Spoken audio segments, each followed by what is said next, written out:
بسم اللہ الرحمن الرحیم۔ ذہنی سکون کا نسخہ بے دعا۔ ایک دیہاتی سے پوچھا گیا کہ سمجھدار کون ہے؟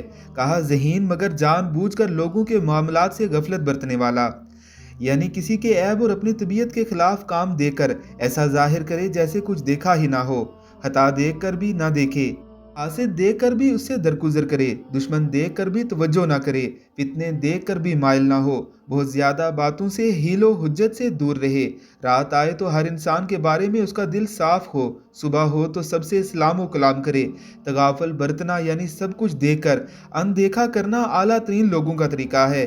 امام احمد بن حنبل رحمہ اللہ فرماتے ہیں، اچھے اخلاق میں 9 حصے تغافل برتنا ہے۔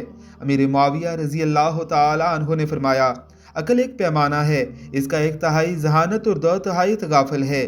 امام شافعی رحمہ اللہ کا فرمان ہے، عقل مند وہ سمجھدار ہے جو تغافل اختیار کرتا ہے۔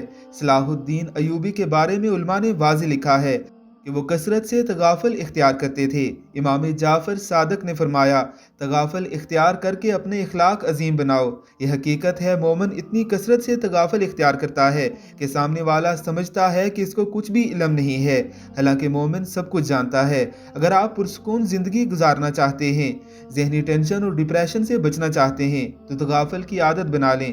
پہلے یہ عادت بنانے میں مشکل آئے گی، مگر جب یہ عادت بن گئی تو زندگی بہار کی طرح کھل اٹھے گی، سمندر کی طرح پرسکون ہو جائے گی۔ بس یہ ذہن بنا لیں کہ کسی کے اعمال و افعال کی ٹو میں نہیں پڑنا، کیونکہ اس کے بارے میں مجھ سے پوچھ گچھ نہیں ہونے والی۔